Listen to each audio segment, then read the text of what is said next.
সেনাপ্রধানের দিক থেকে মূল ভেটোটা ছিল যে ডক্টর মোহাম্মদ ইউনূস কেন, why not any other person. Doctor Mohammad ইউনূসের নামে মামলা আছে, তিনি একজন কনভিক্টেড পারসন। একজন কনভিক্টেড পারসন আসলে কিভাবে একটা দেশের প্রধান উপদেষ্টা হতে পারে? আওয়ামী লীগ একটা লোককে একেবারেই দেখতে পারছে না, এবং বাংলাদেশে তো আলটিমেটলি 30-40% পিপল আওয়ামী লীগকে সাপোর্ট করে। এই 30-40% পিপলের মতামতের বিরুদ্ধে গিয়ে একটা লোককে প্রধান উপদেষ্টা করা উচিত? সেনাপ্রধান লাস্ট আমাদেরকে বলেছিল যে আমি বুকে পাথর চাপা দিয়ে এই সিদ্ধান্তটা মেনে নিচ্ছি। আমাদের এই দীর্ঘমেয়াদী পরিকল্পনাটা করতে হতো যে যখন থেকে আমরা ফার্ম ছিলাম যে শেখ হাসিনাকে চলে যেতে হবে, তারপরে কি হবে? আমরা তো আর শেখ হাসিনা চলে যাওয়ার পরে দেশটাকে ছেড়ে দিতে পারি না। তো এই জায়গা থেকে আমরা দেখা যায় যে এই চিন্তাটা আস্তে আস্তে আসতে থাকে। কিন্তু ওই সময়টাতে আসলে এটা বিশ্বাস করাও কঠিন ছিল যে 5 তারিখের মধ্যেই হয়তো হয়ে যাবে।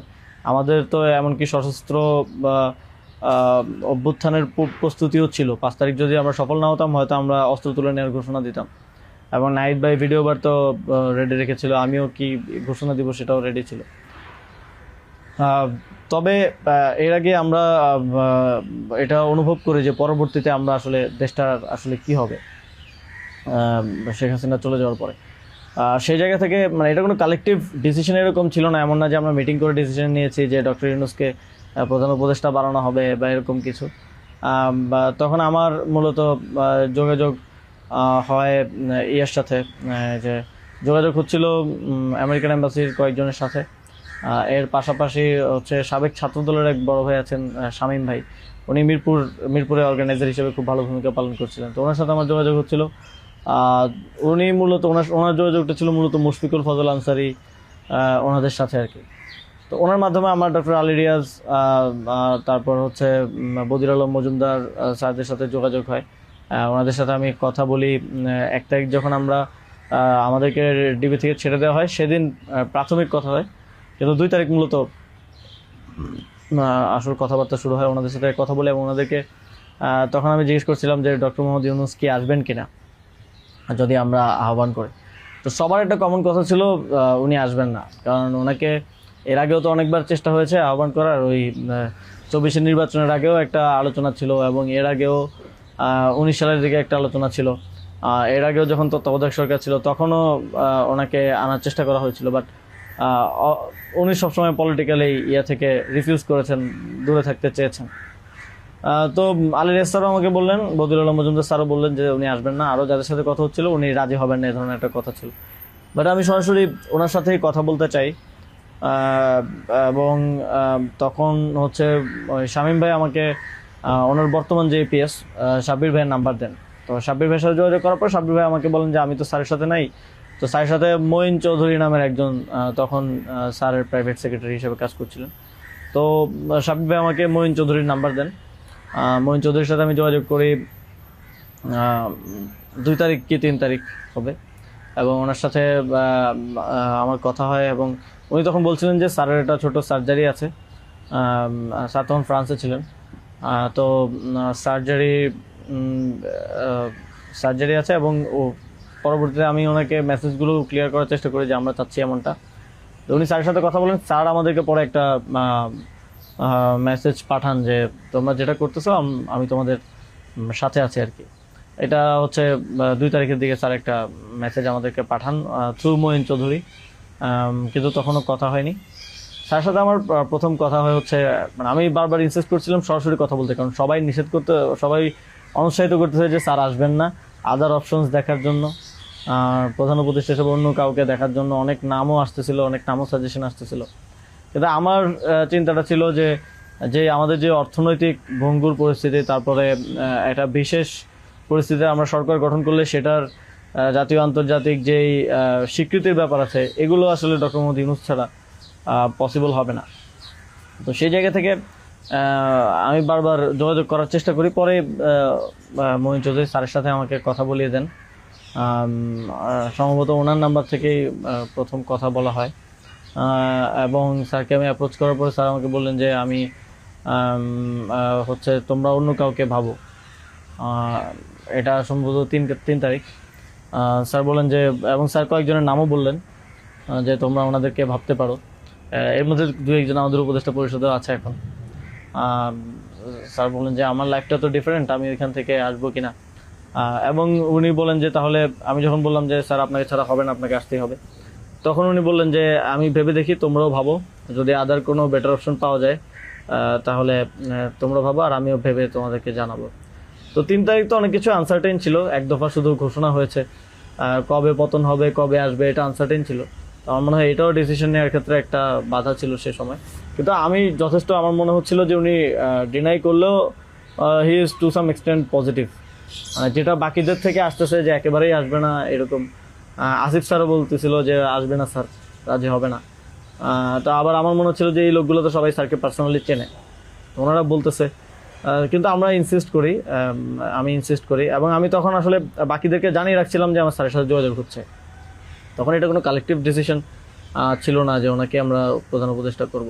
আমি নাহিদ ভাই, মাহফুজ ভাইদেরকে জানিয়ে রাখি যে ওনার সাথে যোগাযোগ হচ্ছে, দেখি এটা কোথায় যায়। আর সবার কাছেই তো তখন সময়টা আনসার্টেন ছিল যে কখন পতন হবে, কখন সরকার হবে। এটা অনেক ফার সাইটেড আসলে বিষয় ছিল ওই সময়টাতে, কারণ আমাদের মনে হচ্ছিল না যে 5ই আগস্ট পতন হবে। আমাদের মনে হচ্ছিল যে আরও হয়তো দীর্ঘ সময় আমাদের লড়াই করতে হতে পারে। ইভেন সব ধরনের সম্ভাবনাই ছিল, এটা একটা গৃহযুদ্ধের দিকে যাওয়ার পরিস্থিতিও ছিল ওই সময়টাতে। তো পরবর্তীতে যখন এরপরও স্যারের সাথে আমার কমিউনিকেশন, স্যারের টিমের সাথে কমিউনিকেশন চলছিল। 5 তারিখ মূলত স্যারের সাথে আবার কথা হয়। মঈন চৌধুরীর সাথে রেগুলারই কথা হচ্ছিল, প্রতিদিন 2-3 বার কলে কথা বলছিলাম।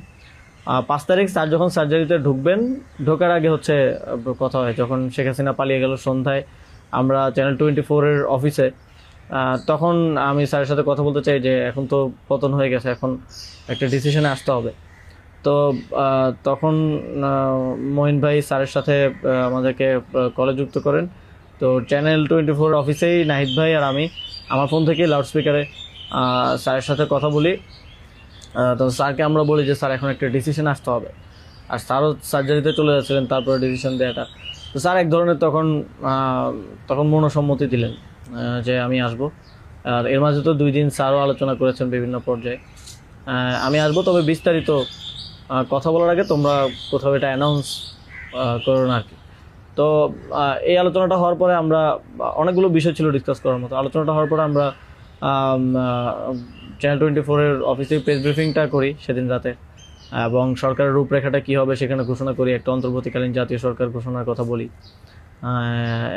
এছাড়াও আরও রূপরেখাগুলো বলি যে রাজনৈতিক অংশগ্রহণ, তারপর সিভিল সোসাইটি, তারপরে অভ্যুত্থানের নেতৃত্বের অংশগ্রহণ, এই পলিসিগুলো আমরা সেখানে ঘোষণা করি। স্যারের নামটা ঘোষণা করা হয়নি। সেদিন রাতে স্যারের সাথে আবার চূড়ান্ত কথা হয়, রাতের আনুমানিক 12:30 থেকে 2টা-2:30 পর্যন্ত প্রায় 2 ঘন্টা স্যারের সাথে নাহিদ ভাই আর আমার কলে কথা হয়, এবং সেখানে আমরা বিস্তারিত বিভিন্ন বিষয়গুলো আলোচনা করি, এবং স্যারের কিছু কনসার্ন ছিল সেগুলো আমরা ডিসকাস করি যে এটা আবার 1-11 মতো একটা সরকার হবে কিনা। মানে আমরা ক্ষমতায় বসবো, কিন্তু পেছন থেকে আর্মি আমাদেরকে চালাবে কিনা, অথবা অন্য কেউ আমাদেরকে ডিক্টেট করবে কিনা। স্যারের কনসার্ন ছিল এটা। স্যারের কনসার্ন ছিল যে আমি আসলে আমাকেই স্বাধীনতাটা দিতে হবে, আমি আসলে এটা আর্মি রান করবে কিংবা পেছন থেকে কেউ রান করবে, এটা হলে আমি আসবো না। তো আমরা স্যারকে বলেছি যে আমাদের পজিশনে এটাই, যে গভর্নমেন্ট যদি আমরা ফর্ম করি, গভর্নমেন্ট স্বাধীনভাবে কাজ করতে হবে, এবং এখানে সেনাবাহিনী কিংবা অন্য কোনো অথরিটি যদি হস্তক্ষেপ করতে চায়, সেক্ষেত্রে আমরা মাঠ থেকে সেটাকে চ্যালেঞ্জ করবো আর কি। তো এই ধরনের একটা নিশ্চয়তা স্যারকে আমরা দিই আমাদের এন্ড থেকে। তারপর এক ধরনের কথা হয় যে উপদেষ্টা পরিষদ কেমন হবে, স্যার আমাদেরকে বলেন যে তোমরা ঠিক করো। আর স্যার কিছু সাজেশন দেন। স্যারের টিম থেকে 6 তারিখ সম্ভবত প্রায় 5 তারিখ রাতেই 23-24টা নাম আসে আমার কাছে। তো ওই নামগুলোর সাথে আমরা যে নামগুলো ঠিক করি প্রায় কমন ছিল অনেকগুলো। তারপর আমরা একটা লিয়াজু কমিটি করা হয়, যারা হচ্ছে সকল রাজনৈতিক দলের সাথে আলোচনার ভিত্তিতে একটা উপদেষ্টা পরিষদ গঠন করবে। তো ওই লিয়াজু কমিটির আহ্বায়ক ছিল মাহফুজ ভাই। তো ওনারা কমিউনিকেশন শুরু করে দেয় জামাতের সাথে, বিএনপির সাথে, আরও যারা রাজনৈতিক দল আছে, সিভিল সোসাইটি আছে, তাদের সাথে যোগাযোগের মাধ্যমে সবার থেকে নাম প্রস্তাব আসতে থাকে। কিছু নাম ছিল কমন, আমাদের এখানেও কমন। যেমন কিছু মানুষজন, যেমন সালাউদ্দিন আহমেদ স্যার, উনি তো অর্থনীতিতে বাংলাদেশে মানে এই মুহূর্তে যদি আমরা চিন্তা করি তাহলে ওয়ান অফ দ্য বেস্ট। তো ওনার নামটা সব দিক থেকে আসে। তো এরকম কিছু কমন নাম আসে, আবার কিছু নাম দেখা যায় আমরা ইনক্লুড করি বা কোনো এক পক্ষ থেকে আসে, কিন্তু অন্য পক্ষ এটাকে আবার রিফিউজ করে। বিএনপির কিছু নামের ব্যাপারে আপত্তি ছিল, তাদেরকে পরে নেওয়া হয়নি। তো এভাবে একটা মোটামুটি সবার সাথে কনসালটেশনের ভিত্তিতে একটা উপদেষ্টা তালিকা করা হয়। এবং যেদিন স্যার ল্যান্ড করে বাংলাদেশে আসেন 8 তারিখ দুপুরে, আর্মি থেকেও কিছু নাম প্রস্তাব করা হয়। কিন্তু আমরা একটু প্রায় 5-6টা নাম আমরা একটু ঘেটে দেখলাম যে এই লোকগুলো ওইভাবে সর্বজন গ্রহণযোগ্য না। এবং আরেকটা সমস্যা হচ্ছে তাদের অনেকেরই হয় না যে সফট আওয়ামী লীগ অ্যান্ড আওয়ামী লীগের সিভিল সোসাইটি হিসেবে পরিচিত, অথবা তাদের ব্যাকগ্রাউন্ডটা, একজন আর্মি অফিসিয়ালসের নাম ছিল সেখানে, এক্স আর্মি অফিসিয়ালস। তার ব্যাকগ্রাউন্ড আমরা দেখি যে তিনি ইন্ডিয়ায় তিনি 4 বছর ছিলেন এবং 4 বছরে তিনি কয়েকটা কোর্স করেছেন সেখানে। সো আবার ওনার ব্যাপারে জনমত হচ্ছে র কানেক্টিভিটি আছে। তো ওই নামগুলো আমরা কেটে দেই এবং সেখানে আর্মি কিছুটা নাকশ হয় যে এই নামগুলো কেটে দেওয়ার পরে। এবং ওই স্যারের সামনে রেখেই, কারণ স্যার ওই যখন ভিভিআইপি লাউঞ্জে স্যার ছিলেন ইয়াতে এয়ারপোর্টে, তো স্যারের সামনে রেখে আমি আর আসিফ স্যার নামগুলো কেটে দিই যে এই নামগুলো তো আমরা দেই নাই। সেখানে আর্মি চিফও ছিলেন। তো আমাদের ইয়েটা ছিল এটাই যে আগের রাতে আমরা যেটা কথা বললাম যে এই উপদেষ্টা পরিষদে যদি আর্মির লোকজনই বেশি থাকে তাহলে তো এটা দিন শেষে আর্মি ব্যাগ আবার 111 টাইপ গভর্নমেন্টই হচ্ছে। সেই জায়গা থেকে আমরা এই নামগুলো নিতে চাইনি। তবে সেখানে আমরা যুক্তি দিয়েছি যে কারণ সবার প্রোফাইলটা যখন আমরা একটু ঘাটাঘাটি করেছি দেখেছি সবারই কোনো না কোনো প্রবলেমেটিক এলিমেন্ট সেখানে আছে। হয় তার র কানেক্টিভিটি হিসেবে জনমত আছে, মানুষের মধ্যে গুঞ্জন আছে, অথবা তার আওয়ামী লীগের সিভিল সোসাইটি হিসেবে পরিচিতি আছে। তো এই ধরনের একটা বিষয় ছিল ওই 5-6টা নামের মধ্যে, যে কারণে আমরা সবগুলো নামই প্রায় কেটে দিয়ে শুধু একটা নাম আমরা রেখেছিলাম, সিএসটি উপদেষ্টা যিনি আছেন। কারণ আমাদের কাছে মনে হচ্ছে ওইটা সেন্সিটিভ জায়গা এবং দেশের এরকম একটা ট্রানজিশন টার্মাল সিচুয়েশনে যেহেতু আর্মি পুরোপুরি আমাদের পার্বত্য অঞ্চলের সমস্যাগুলো ডিল করে, তো সেখানে তাদের কথাটা রাখা উচিত। সেই জায়গা থেকে ওনার নামটা আমরা রাখি, শুধু আর্মির প্রপোজাল থেকে বাকিগুলো কেটে দেওয়া হয়।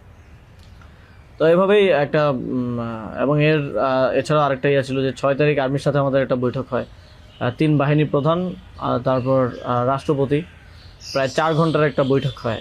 যেটার মূল কথাটা ছিল যে সেনাপ্রধানের দিক থেকে মূল ভেটোটা ছিল যে ডক্টর মোহাম্মদ ইউনূস কেন, why not any other person. তো আমরা আমাদের জায়গায় অ্যাডামেন্ট ছিলাম, বিকজ আমরা তো 5 তারিখ রাতেই ঘোষণা দিয়ে দিয়েছি যে doctor Mohammad Yunus will be the chief adviser of the next interim government. এবং সেটা এক ধরনের বৈপ্লবিক কায়দায় আমরা ভিডিও বার্তা দিয়ে ঘোষণা দিয়ে দিয়েছি, আমরা কোনো নিয়মের কিংবা সংবিধানের তোয়াক্কা সে সময়টাই করি নাই। কিন্তু উনি বারবার বলার চেষ্টা করছিলেন যে ডক্টর মোহাম্মদ ইউনূসের নামে মামলা আছে, তিনি একজন কনভিক্টেড পারসন। একজন কনভিক্টেড পারসন আসলে কিভাবে হতে পারে, একটা দেশের প্রধান উপদেষ্টা হতে পারে। তো আমরা যখন এগুলো ডিবাঙ্ক করতেছিলাম কথাগুলোকে যে এগুলো তো আওয়ামী লীগের সময়ের পলিটিক্যালি মোটিভেটেড মামলা, এই মামলা তো দেখা গেছে সবার নামে পাওয়া যাবে, আমাদের নামেও আছে। তো এটা বলার পর আবার ওনারা আরেকটা কথা বললেন যে সোসাইটির একটা বড় অংশ তো আসলে ওনাকে হেট করে, এবং বড় অংশ বলতে উনি তখন সরাসরি বলেছেন যে আওয়ামী লীগের অন্তর্বর্তীকালীন সরকারটা তো সবার কাছে গ্রহণযোগ্য হতে হবে। এখন আওয়ামী লীগ তো ডক্টর মোহাম্মদ ইউনূসকে 2 চোখে দেখতে পারে না, একদম অপছন্দ করে। তো এখন এই আওয়ামী লীগ একটা লোককে একেবারেই দেখতে পাচ্ছে না, এবং বাংলাদেশে তো আলটিমেটলি 30-40% পিপল আওয়ামী লীগকে সাপোর্ট করে। এই 30-40% পিপলের মতামতের বিরুদ্ধে গিয়ে একটা লোককে প্রধান উপদেষ্টা করা উচিত। তো আমরা তখন বললাম আওয়ামী লীগ এমন কিছু না যেটা নিয়ে এখন আমাদের কনসার্ন হওয়া উচিত। আওয়ামী লীগকে আমরা পরাজিত করেই এই প্ল্যাটফর্মে আসছি, এখানে আমরা বসছি। আওয়ামী লীগ কি চাইলেও না চলে এটা এখন আর ম্যাটার করে না কোনোভাবেই। কিন্তু উনি বারবার এই কথাটা ঘুরে ফিরে বলতেছিলেন যে এই সরকার তো একটা নির্বাচন আয়োজন করবে, এই জন্য বিএনপি আওয়ামী লীগ সবার কাছে এই সরকারের গ্রহণযোগ্যতা থাকা প্রয়োজন। আওয়ামী লীগ তো প্রধান ডক্টর মোহাম্মদ ইউনূসকে একেবারেই দেখতে পারে না, ওনাকে আওয়ামী লীগ মেনে নেবে না উনি আসলে। কিন্তু আমাদের কথা ছিল যে আওয়ামী লীগ তো এখন আর এই মুহূর্তে ডিসিশন মেকিংয়ে আওয়ামী লীগ ম্যাটার করে না। একটা গণহত্যা ঘটনার পরে সে কি ভাবলো বা তার কি পজিশন, দ্যাট ডাজন্ট ম্যাটার।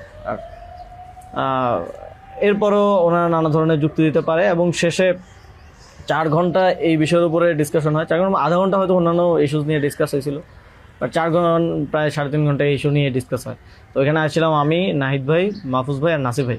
আর বাকি আমাদের সাথে যারা ছিল তারা বাইরে অপেক্ষা করছিল। আসিফ স্যার ছিল, তারপরে তানজিমুদ্দিন স্যারও ছিল, আরও সমন্বয়করা ছিলেন, আরও 10-12 জন, সবাই বাইরে অপেক্ষা করছিল আর কি এই 4 ঘন্টা। তো তারা বারবার 2বার হচ্ছে বিরতি দিয়ে আমাদেরকে আবার ভাবতে বলে আবার চলে যেত, আবার এসে আবারও একই জায়গা থেকে কথা শুরু করতো। মানে আমরা বুঝতে পারছিলাম যে ডক্টর মোহাম্মদ ইউনূসকে এখানে এস্টাবলিশমেন্ট কোনোভাবেই চাচ্ছে না। আর আমাদের কথা ছিল আমরা ঘোষণা দিয়ে দিছি, এবং আমরা এক ধরনের হুমকি সুরে সেখানে বলি যে যদি এটা রাষ্ট্রীয়ভাবে না হয়, যদি রাষ্ট্রপতি ঘোষণা না দেয় ডক্টর মোহাম্মদ ইউনূসকে প্রধান উপদেষ্টা হিসেবে, তাহলেও আমাদের কিছু যায় আসে না, কারণ আমরা অলরেডি ঘোষণা দিয়ে দিয়েছি। আমরা আমাদের তৈরি করা উপদেষ্টা পরিষদ নিয়ে শহীদ মিনারে গিয়ে শপথ নিব। এই হুমকিটা দেওয়ার পরে তারা একটু মানে নড়েচড়ে বসে, এবং তারা গিয়ে রাষ্ট্রপতির সাথে ডিসকাস করে আসে। এবং সেনাপ্রধান লাস্ট আমার মনে পড়ে আমাদেরকে বলেছিল যে আমি বুকে পাথর চাপা দিয়ে এই সিদ্ধান্তটা মেনে নিচ্ছি। এবং তো আমাদের জায়গাটা ছিল খুবই রিজেক্ট, যে ডক্টর মোহাম্মদ ইউনূসকে না আনতে পারলে এখানে একটা শক্ত সরকার গঠন করা পসিবল হবে না। এবং আর্মির যেই মোটিভেশন ছিল, এটা আবার 1-11-র মতো একটা সরকার গঠন করার তাদের মোটিভেশন ছিল। যখন তারা নামগুলো দেয়, 6টা-7টা উপদেষ্টার নাম দেয়, তখন এটা বোঝা যায়, এবং ডিকটেট করার এক ধরনের। তো আমরা যদি এখানে অন্য কাউকে নেই যার পার্সোনালিটি এত স্ট্রং না, তাহলে আলটিমেটলি আমরা আসলে অন্য কারো দ্বারাই পরিচালিত হব, ড্রিভেন হব। এই সরকারটা আত্মনির্ভরশীল একটা স্বতন্ত্র সরকার হতে পারবে না। তো তারপর তো ঘোষণা দেয়, রাষ্ট্রপতি ঘোষণা দেয় ডক্টর মোহাম্মদ ইউনূসকে প্রধান উপদেষ্টা হিসেবে 6 তারিখে, এবং 8 তারিখ হচ্ছে পরবর্তী উপদেষ্টা পরিষদটা গঠিত হয়। 8 তারিখ শপথ অনুষ্ঠানটা হয়। স্যার যখন সার্জারি শেষ করে দেশে আসেন, তারপর ওই দিন সন্ধ্যায় সরকারটা গঠিত হয়।